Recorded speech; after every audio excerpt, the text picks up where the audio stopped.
నమస్తే, welcome to Telugu రాజ్యం. ప్రస్తుతం మనతో పాటున్నారు ఆంధ్రప్రదేశ్ కమ్మ కార్పొరేషన్ డైరెక్టర్ అరసుమల్లి శ్రీనివాసరావు గారు. సార్ నమస్తే. నమస్కారం అండి. ముఖ్యంగా ఏపీ విషయానికి వస్తే, ఏపీలో ఎక్కడికక్కడ విచ్చలవిడిగా నారావారి బ్రాండ్ అమ్ముతున్నారు, కల్తీ మద్యం, అదేవిధంగా అక్రమ మద్యం తయారు చేస్తున్నారు అన్నట్టు కూడా వైసీపీ నాయకులు పదే పదే ఆరోపిస్తున్నారు. ఏం చెప్తారండి? నిజంగా కల్తీ మద్యం కూటమి హయాంలో జరుగుతుందా అంటే ఏం చెప్తారు? అలా అన్నది ఎవరండి? వైసీపీ నాయకులు మాట్లాడుతున్నారు. వాళ్ళు అలా అన్నపోతే ఏమంటారు? వాళ్ళకి ఏమన్నా ఇప్పుడు వాళ్ళు నరం లేని నాలుగు ఏమైనా మాట్లాడద్దండి. వాళ్ళకి ఏ సగం ఇప్పుడు ఏదో చిన్న దారి దొరికితే చాలు అన్నట్టు చూస్తూ ఉన్నారు.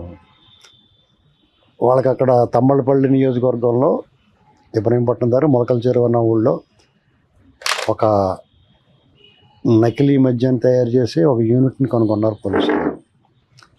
అది ఎవరు కనుగొన్నారు? ఏ ప్రభుత్వంలో కనుగొన్నారు? దానికి సంబంధించిన వాళ్ళు ఎవరు, ఏ పార్టీని సస్పెండ్ చేశారు? ఇది కూడా గమనించాలి. ఇక్కడ అసలుకు నకిలీ ఉండాలంటే అసలు ఉంటేనే కదా నకిలీ ఉంటుంది. ఆంధ్రప్రదేశ్ ప్రభుత్వం అసలైన మద్యం అమ్ముతుంది కాబట్టి దీన్ని నకిలీ అన్నారు. అదే ఇదివరకు అసలు ఒక్కటి కూడా నమోదు అవ్వలేదు ఈ నకిలీ మద్యం కేసులు కదా. జగన్మోహన్ రెడ్డి హయాంలో అసలు నకిలీ మద్యం కానీ నకిలీ మద్యం తయారీ యూనిట్లు కానీ ఎవరు పట్టుకోలేదు. కారణం ఏంటంటే ప్రభుత్వం నకిలీ మద్యం నాసిరకం మద్యాన్ని అమ్మింది కాబట్టి దానికి మళ్ళీ ఇంకోటి తీసుకొస్తా వేస్ట్. వాళ్ళకి డైరెక్ట్గా ప్రభుత్వమే విషం అమ్మేసింది కదా. అంచేత సహజంగానే వాళ్ళు అలాగంటారు. జయచంద్రారెడ్డి తెలుగుదేశం పార్టీ గత కూటమి పార్టీలు టిక్కెట్ల కేటాయింపులు చేసిన అతిపెద్ద పొరపాటు జయచంద్రారెడ్డి. ఆ రోజే మాట్లాడే అందరూ ఉన్నాయి. మరి పార్టీ అధిష్టానాలు మరి ఏ రకంగా వాళ్ళని నమ్మారో, వాళ్ళకి ఎవరు సిఫారసు చేశారో తెలియదు. అక్కడ సహజంగా జరుగుతూ ఉంటాయి కొన్ని పొరపాట్లు. సరిదిద్దుకుని పొరపాటు, అది తప్పు కాదు, పొరపాటు చేశారు, సరిదిద్దుకున్నారు. ఇక్కడ అసలు ఆ యూనిట్ ఎప్పుడు స్టార్ట్ చేశారో కనుక్కున్నారా? కాబట్టి అతను ద్వారకానాథ్ రెడ్డి పెదిరెడ్డికి అని వాళ్ళు ఏం చెప్తున్నది కాదు. ఆ నియోజకవర్గంలో కార్యకర్తలు చాలామంది గొగ్గులు పెట్టేశారు. వాళ్ళ ఏ కారణం చేత ఏం జరిగిందో వాళ్ళకి మిస్టరీ. అతనికి ఆ టికెట్ లభించింది అక్కడ. అప్పటి వరకు ఇన్ఛార్జిగా ఇంకొక ఆయన ఉండేవాడు, శంకర్ యాదవ్ అని. ఆయన మీద కొంతమంది ఎలిగేషన్స్. ఇప్పుడు ఎవరో 5-6 లిస్టు చెప్తున్నారు ఎవరన్నా రావచ్చని. వాళ్ళ మీద కూడా ఆరోపణలు ఉన్నాయి. అంటే పార్టీ సరిగ్గా పనిచేయలేదనో, లేకపోతే వాళ్ళ కొమ్మకి కానీ వీళ్ళ కొమ్మకి ఈ రకమైన కన్ఫ్యూజన్ ఒకటి ఏర్పడింది. అప్పుడు ముఖ్యంగా తంబళ్ళపల్లి, పొంగనూరు ఈ 2 నియోజకవర్గాల్లో తెలుగుదేశం పార్టీ ఓడిపోవడానికి కారణం వ్యూహాత్మకంగా పార్టీ సరైన చర్యలు తీసుకోపోవడం అనేటువంటిది నేను నమ్ముతాను. అంటే ఉన్నదన్నట్టు మాట్లాడుకుంటే. ఎందుకంటే చంద్రబాబు నాయుడు గారు పొంగనూరు పర్యటన అప్పట్లో ప్రాజెక్టులో సందర్శనకు వెళ్ళినప్పుడు అంగళ్ళ దగ్గర ఈ పొంగనూరులోను తమ్మళ్ళపల్లి అక్కడ చాలా పెద్ద గొడవలు జరిగినాయి. మీరు గమనించారో లేదో, జగన్మోహన్ రెడ్డి లాంటి అరాచక ప్రభుత్వంలో పోలీసు రాజ్యం నడుస్తున్నప్పుడు అడుగు తీసి అడుగు వేయాలంటే చాలా కష్టమైన పరిస్థితుల్లో అక్కడ తెలుగుదేశం కార్యకర్తలు తిరగబడి ఎరగొట్టేశారు. అక్కడ వాళ్ళందరూ కూడా తెలుగుదేశం పార్టీ కార్యకర్తలని, నాయకుల్ని కవ్వించి పోయి పోలీసుల వెనకాల దాక్కున్నారు వైసీపీ కార్యకర్తలు. ఆ వాళ్ళు కుమ్మేస్తే పోలీసు ఎస్పీ కూడా బేరమంటూ వచ్చి పేదరిపులు అరిచాడు, ఏడుపులు ఏడ్చాడు. గుర్తుందా మీకు? ఆ వాళ్ళు కూడా నా చేత ఇంటర్వ్యూ తీసుకున్నారు. మీరు చంద్రబాబు నాయుడు గారి మీద 302 కేసులు కట్టారు వాళ్ళు. అటువంటి చోట మరి పార్టీ ఎందుకని సరైన గట్టి రాయలేటి క్యాండిడేట్ని పెట్టుకోకుండా ఆ ద్వారగా ఇతనికి ఇచ్చారు, జయచంద్రారెడ్డికి. జయచంద్రారెడ్డి నిత్యం తెలుగుదేశం పార్టీని, నాయకుల్ని, పవన్ కళ్యాణ్ గారిని, మహిళల్ని నోటుకొచ్చినట్టు మాట్లాడుతాడు. ఒక ఆయన యుఎస్ నుంచి ఆయనతోటి సన్నిహితంగా ఉన్న ఫోటోలు, వీడియోలు వస్తూ ఉన్నాయి బయటకు. ఇప్పుడు అంటే వాళ్ళు పట్టుబడ్డాడు కాబట్టి ఇప్పుడు నిన్నటిదాకా అతను టీడీపీ ఇన్ఛార్జిగా ఉన్నమాట వాస్తవం. అది పార్టీ వ్యవస్థాగత వైఫల్యం కింద నేను భావిస్తాను. ఆ పార్టీ నాయకులు సరి చేసుకోవాల్సిందే ఖచ్చితంగా. దీని మీద ఏదైనా ఉంటే మా లాంటి సలహా చెప్పినా, మేము ఎప్పుడైనా విమర్శించినా, సున్నితంగానో గట్టిగానో ఘాటుగానో విమర్శించినా ఆ విమర్శనాలు తీసుకుంటారు, దాన్ని సరి చేసుకుంటారు తప్ప మేము ఎవరో మాట్లాడడం కానీ అనరు. లేకపోతే ప్రభుత్వంలో ఒక భాగం మీరు కూడా ఏదో కార్పొరేషన్ డైరెక్టర్ కాబట్టి మీరు మాట్లాడకూడదంటే ఎవరు కుదరదండి. అలాగా ఖచ్చితంగా తప్పు ఉంటే తప్పు అని చెప్తాం, మంచి ఉంటే మంచి అని చెప్తాం. ఈ విషయంలో ఈ నకిలీ మద్యం లేకపోతే నాసిరకం మద్యం అమ్మి ప్రభుత్వ ఆదాయాన్ని గండికొట్టి దాంట్లో ఈ ప్రభుత్వం చాలా పర్ఫెక్ట్గా పనిచేసింది. తమ్ముడు తనవాడైనా ధర్మమే అంటాడు ధర్మరాజు గారు. చంద్రబాబు నాయుడు గారు ధర్మరాజులు అంటాడు. కాబట్టి వాళ్ళ పార్టీ కూడా ఎన్నిసారి సస్పెండ్ చేసి పడేసాడు. వాళ్ళ మీద కఠినమైన చర్యలు తీసుకుంటారో వాళ్ళు తోలు తీసి ఎండేస్తారు. 48 కోట్ల అక్రమ బాండ్లను తయారు చేశారు. ఆంధ్రప్రదేశ్ని ఆంధ్రప్రదేశ్గా మార్చేశారు. మొత్తము 5,280 కోట్ల ముడుపులు చెల్లించినారు అన్నట్టు కూడా మాట్లాడుతున్నారు. ఎవరి ఖాతాలో పడ్డాయన్నట్టు కూడా ప్రశ్నిస్తున్నారు. వాళ్ళు చాలా తక్కువ చెప్పారు, ఇంకా ఎక్కువ చెప్పొచ్చు కదా.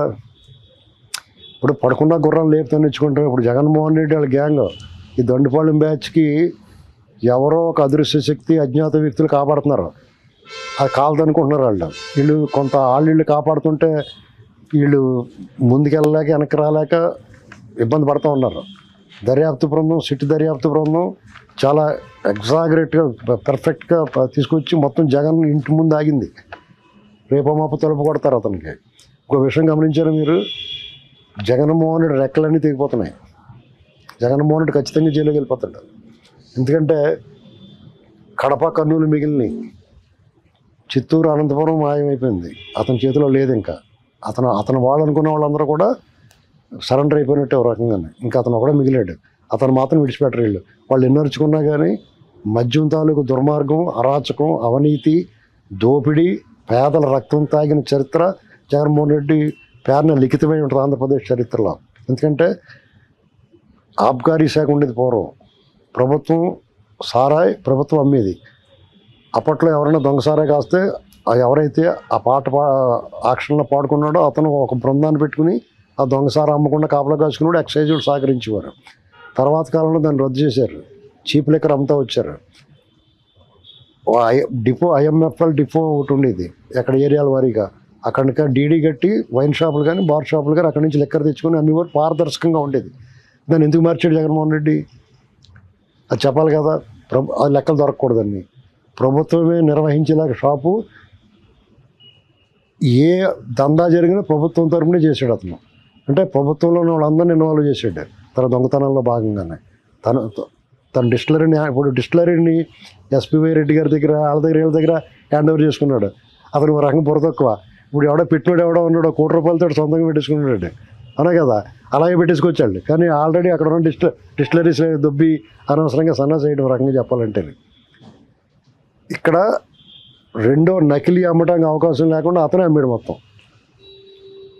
మీకు అక్కడ అనేక వేలాది మంది అనారోగ్యం కిడ్నీలు పాడైపోయి, లివర్ పాడైపోయి జీవోత్సవాల్లో పోతున్నారు. అనేక కుటుంబాలు అనాథలైపోయారు. బిడ్డలు అనాథలైపోయారు. మహిళలు ఒంటరి మహిళలు అయిపోయారు. మీకు గుర్తుందా? జంగారెడ్డిగూడెంలో 26 మంది సామూహికంగా చనిపోయారు ఈ సారా తాగి, ఈ మందు తాగి చనిపోతే వాళ్ళ దాన్ని ఆత్మహత్యల కింద చూపించారు. పోయారు, పరిహారం ఇస్తున్నాం కదా అన్నాడు మంత్రి జోగి రమేష్. గుర్తుందా మీకు? ఇలాంటి పరిస్థితుల్లో వీళ్ళు ఎవరినైనా ఏ విషయంలోనైనా సరే, ఆంధ్రప్రదేశ్కు సంబంధించి ఏ విషయంలో అయినా వీళ్ళు వేలెత్తి చూపడానికి అస్సలు అర్హత లేని వాళ్ళు ఎవరైనా ఉంటే జగన్ బ్యాచ్.